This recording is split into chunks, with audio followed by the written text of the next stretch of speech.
নমস্কার, আমার ছোট্ট ইউটিউব চ্যানেলের সকল বন্ধুকে স্বাগত। গতকাল ওন্দা থানার অন্তর্গত রতনপুর গ্রামে টানা 9 দিন ধরে চলা ব্যতিক্রমী সরস্বতী পূজার বিষয়ে যে ভিডিওটি বানিয়েছিলাম, সেই ভিডিওতে আমি কথা দিয়েছিলাম যে সরস্বতী পূজার পরদিন রতনপুর বাসস্ট্যান্ডে যে মেলা বা গাজন বসে, সেই মেলার ভিডিও বানিয়ে আপনাদের কাছে উপস্থাপন করব। আপনাদিগকে দেয়া কথা রাখার জন্য আমি আজ পৌঁছে গিয়েছি সেই মেলায়। সরস্বতী পূজা উপলক্ষে পান্তা ভাতের দিন বসা এই মেলায় শুধুমাত্র রতনপুর এলাকার আশেপাশের গ্রামবাসীরা নয়, বাঁকুড়া শহর তথা বাঁকুড়া জেলার বিভিন্ন প্রান্ত থেকে বহু মানুষ আসছেন এই মেলায় অংশগ্রহণ করার জন্য। আমিও আজ বিকেলবেলায় পৌঁছে গিয়েছিলাম এই মেলায়। সরস্বতী পূজা উপলক্ষে বসা এই মেলায় বাড়ির নিত্য প্রয়োজনীয় সমস্ত জিনিসপত্র, প্রসাধন সামগ্রী এমনকি বাড়ি সাজানোর বিভিন্ন জিনিসপত্রের দোকান এখানে বসেছে।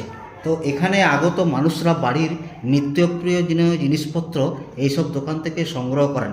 শুধুমাত্র নিত্য প্রয়োজনীয় জিনিসপত্র নয়, এখানে প্রচুর খাবারের দোকান বসেছে।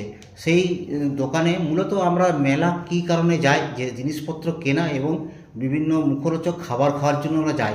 তো সেই বিভিন্ন জিনিসপত্রের দোকান এবং খাবারের দোকান নিয়ে আজকের এই মেলাটি সত্যি জমজমাট হয়ে উঠেছে। সেটা দেখতেই পাচ্ছেন ভিডিওতে কী পরিমাণে লোকজন এখানে এসছে। তো এই মেলা আজকে আমি পুরো ভিডিওটি বানিয়েছি, শেষ পর্যন্ত দেখুন। ভালো লাগলে লাইক, শেয়ার এবং কমেন্ট করে দেবেন। এবং আমার চ্যানেলটিতে যদি নতুন দর্শক হিসাবে এসে থাকেন, তাহলে অবশ্যই আমার চ্যানেলটিকে সাবস্ক্রাইব করে সাথে পাশে থাকবেন।